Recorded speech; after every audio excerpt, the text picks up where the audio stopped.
दोस्तों, आपने नाग नागिन के किस्से कहानियाँ तो ज़रूर सुनी होंगी और फिल्मों में भी नाग नागिन की कहानियों को आपने देखा होगा। लेकिन जो कहानी मैं आपको सुनाने जा रही हूँ उसे सुनकर आप भी हैरान हो जाएंगे, क्योंकि ये कहानी कोई काल्पनिक घटना या किसी कहानी पर निर्धारित नहीं है, बल्कि एक सत्य घटना है। तो चलिए बिना किसी देरी के वीडियो को शुरू करते हैं।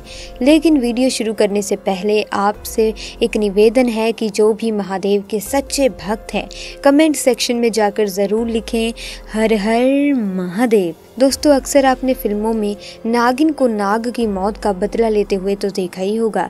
नागिन मरे हुए नाग की आंखों में देखकर ये जान लेती है कि उसके प्यार को उससे जुदा करने वाला कौन है, और फिर शुरू होती है एक नागिन के बदले की कहानी। ये तो रही दोस्तों सिल्वर स्क्रीन्स की बात, लेकिन अगर असल ज़िंदगी में भी कुछ ऐसा हो और देखने को मिल जाए तो शायद आपके लिए यकीन करना मुश्किल हो जाएगा। लेकिन दोस्तों, तब क्या हुआ जब एक राजस्थान के छोटे से गांव में खेत के समीप एक कुएं में इच्छाधारी नाग नागिन का जोड़ा रहा करता था। एक रात्रि की बात है जब इच्छाधारी नागिन अपना रूप बदलकर चांदपुर गांव में यूं ही भ्रमण के लिए निकली थी, और कुएं के पास उस समय इच्छाधारी नाग सो रहा था। उस समय वहां बहुत अंधेरा था। दिनेश और राघव नाम के दो किसान अपने खेत का सारा काम निपटाकर उसी कुएं के पास से गुजर रहे थे। ऐसे में अंधेरे में भूलवश दिनेश का एक पैर इच्छाधारी नाग के फन पर रख गया। इसके बाद जैसे ही इच्छाधारी सांप ने दिनेश को काटना चाहा, पीछे से राघव ने ये देख लिया और अपनी कुल्हाड़ी से उसने उस इच्छाधारी नाग की हत्या कर दी। जब दोनों को पता चला कि ये कोई साधारण नाग नहीं बल्कि ये तो इच्छाधारी नाग है, तो उन्होंने उसे उठाकर पास में स्थित कुएं में फेंक दिया और वहां से भाग निकले। उधर जब इच्छाधारी नागिन कुएं के पास लौट कर आई तो उसने अपने मृत नाग को कुएं में देखकर वो बेसुध हो गई। उस नाग की आंखों में उसने कातिलों को भी देख लिया था। उसके दिमाग में बस एक ही शब्द चल रहा था और वो था बदला। उसने उसी समय प्रण लिया कि जिसने भी मेरे नाग की हत्या की है, मैं उन दोनों इंसानों को इस कुएं के अंदर ही मारूंगी। ऐसे में उसने बहुत सालों तक उसी कुएं में रहकर अपने नाग के कातिलों का इंतजार किया, परंतु दिनेश और राघव ने उस घटना के बाद उस स्थान से निकलना ही बंद कर दिया। परंतु इच्छाधारी नागिन अपने नाग की हत्या का बदला लेने के लिए बहुत ही ज्यादा तड़प रही थी। उसके सब्र का बांध अब टूट चुका था और उसने निश्चय किया कि अब वे गांव में जाकर ही उन दोनों हथियारों से बदला लेगी। उसने बहुत ही सुंदर कन्या का भेष धारण किया और चांदपुर गांव में पहुंची। पूरे गांव में उसने नाग की आंखों में देखे उन कातिलों को ढूंढना चाहा, पर वो कहीं नहीं मिले। परंतु रात्रि के समय दिनेश और राघव पुणे खेत से काम करके घर वापस लौट रहे थे। तभी उनकी नजर इच्छाधारी नागिन पर गई।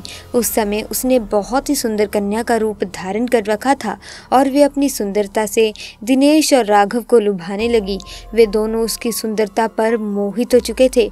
ऐसे में उस लड़की ने कहा, आओ मैं तुम्हें स्वर्ग की सैर कराती हूँ। वो दोनों बेसुध हो गए और उसके पीछे पीछे जाने लगे।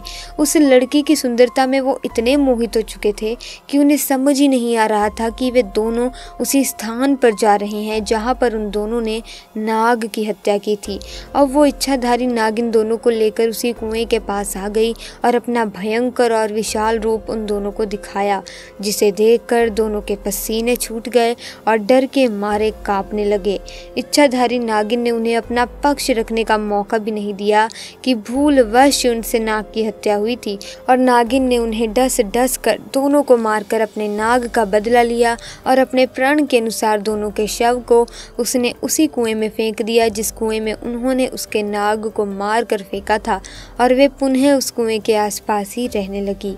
दोस्तों, आप भी इस बात का विशेष ध्यान रखिएगा कि किसी भी प्रकार से आप जाने अनजाने में किसी भी नाग नागिन को चोट ना पहुंचाएं, क्योंकि हमारी ये गलती हमारे ऊपर बहुत भारी पड़ सकती है। नाग हो या नागिन, ये सब महादेव के गहने हैं। हमारा कार्य है कि हम महादेव की भक्ति करते हैं, उन्हीं के साथ ही हमें भी इनकी पूजा अर्चना करनी चाहिए, ना कि उन्हें चोट पहुंचानी चाहिए। साथ ही इस घटना को लेकर आपकी क्या राय है, हमें कमेंट्स में ज़रूर बताएं, और महादेव के भक्त कमेंट सेक्शन में ज़रूर लिखें हर हर महादेव। तो दोस्तों वीडियो को लाइक कीजिए, शेयर कीजिए और ऐसे ही वीडियोस की अपडेट पाने के लिए हमारे चैनल को सब्सक्राइब करके बेल आइकन को प्रेस कीजिए ताकि वीडियोस की अपडेट आप तक सबसे पहले पहुंचे। आपका बहुत बहुत धन्यवाद।